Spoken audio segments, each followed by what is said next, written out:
गोस्वामी जी भी नहीं कह रहे कि राम जी सज्जन है। जीवन में किसी भी बात को सुनने से पहले इस बात का विचार करिएगा कि उस वाक्य को कहने वाला कौन है।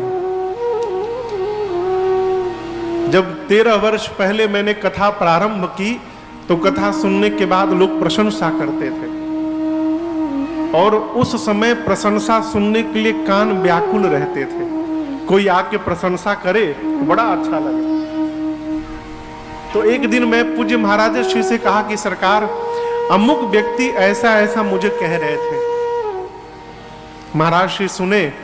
2 दिन बाद बोले, बाबू जीवन में इस बात का सदैव ध्यान रखना, क्या कहा जा रहा है इस पर बाद में ध्यान देना, कौन कह रहा है इस पर पहले ध्यान देना।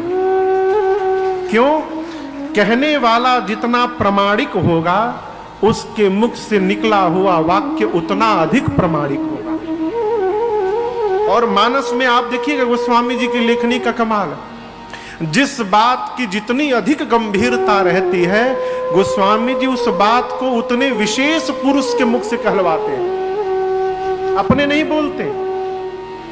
राम जी सज्जन है किसने कहा? मां भवानी ने।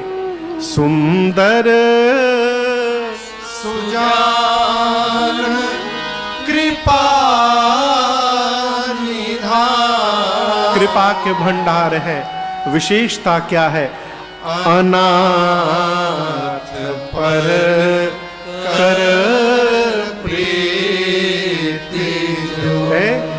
जिसका कोई नाथ नहीं, रघुनाथ जी उसके नाथ बन के उसको सनाथ बना देते हैं। अनाथ पर कर प्रीति जो, ये भगवान की विशेषता है। भगवान दीनों पर विशेष कृपा करते हैं।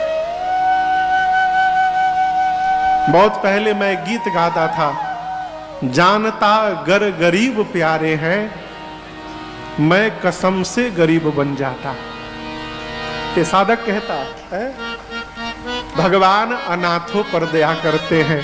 गोस्वामी जी कहते हैं, कौन है ऐसा? सोए राम, एक राम, एकलौते राम जी हैं ऐसे। सोए राम अकाम हित निर्वाण प्रद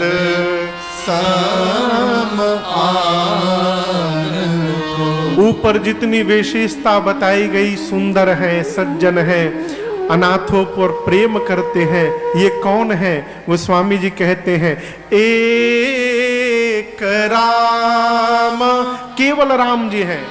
अकाम हित, यदि निष्काम भाव से आप भजन में रहेंगे तो रघुनाथ जी आपका हित कर देंगे। अकाम हित निर्वाण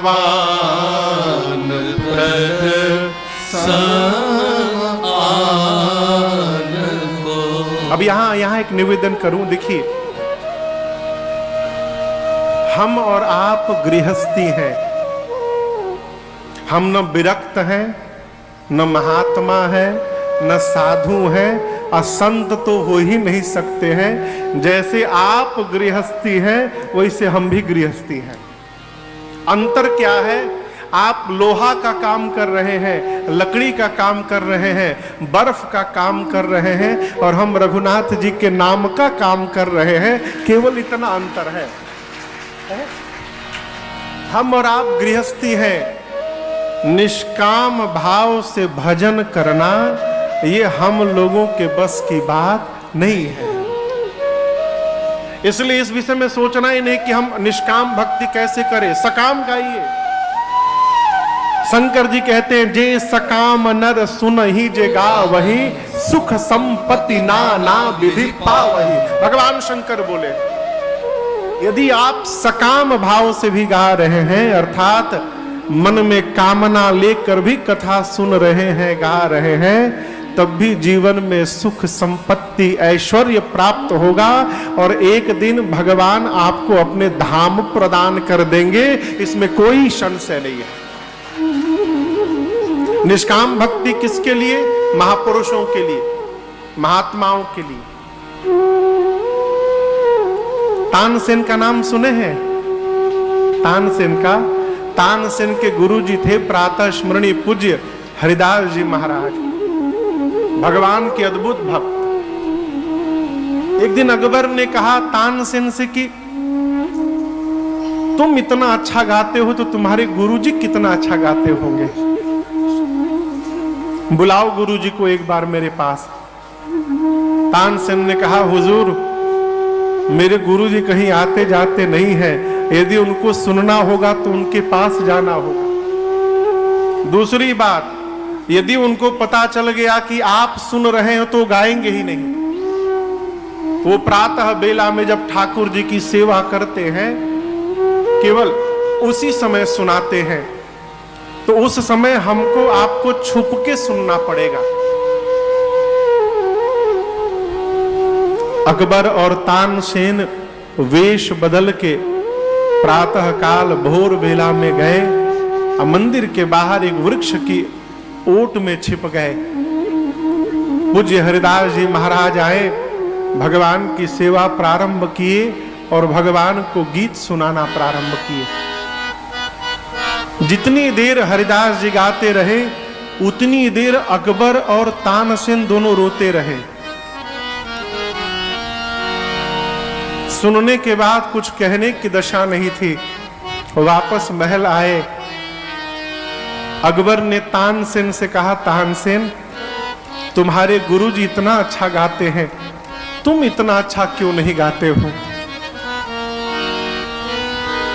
तानसेन ने कहा, गुरुदेव महाराज मैं इस जन्म में नहीं गा सकता। क्यों? मैं आपको प्रसन्न करने के लिए गाता हूं और मैं गुरुदेव भगवान को प्रसन्न करने के लिए गाते हैं। ये मूल अंतर है। मैं आपको सुनाता हूं तो मन में चाह रहती है आप प्रसन्न होके मुझे इनाम देंगे। मेरे गुरुदेव भगवान से कुछ चाहते नहीं है, उन पर अपने को न्यौछावर करने के लिए गाते हैं, इसलिए मैं उनकी बराबरी नहीं कर सकता। निष्काम भाव जीवन में अवतरित हो जाए, ये भी भगवान की कृपा है। गोस्वामी जी कहते हैं उन्हीं भगवान की कृपा से जाके कृपा लवलेश से मतिमंद तुलसीदास हूं। वही भगवान जो सुंदर है, सज्जन है, कृपा के भंडार है, अनाथों पर प्रेम करते हैं, मोक्ष प्रदान करने वाले हैं, हित करने वाले हैं, उन्हीं राम जी की कृपा से। अब यहां दर्शन करिए कितनी कृपा से। तो लवलेश, लव समझ रहे हैं? लव समझते हैं?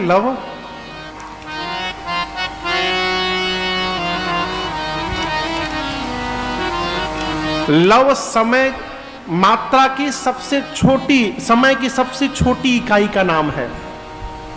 पलक गिरने में जितना समय लगता है उस समय का नाम है निमेष। पलक गिरने में भैया जितना समय लगता है उसका नाम है निमेष।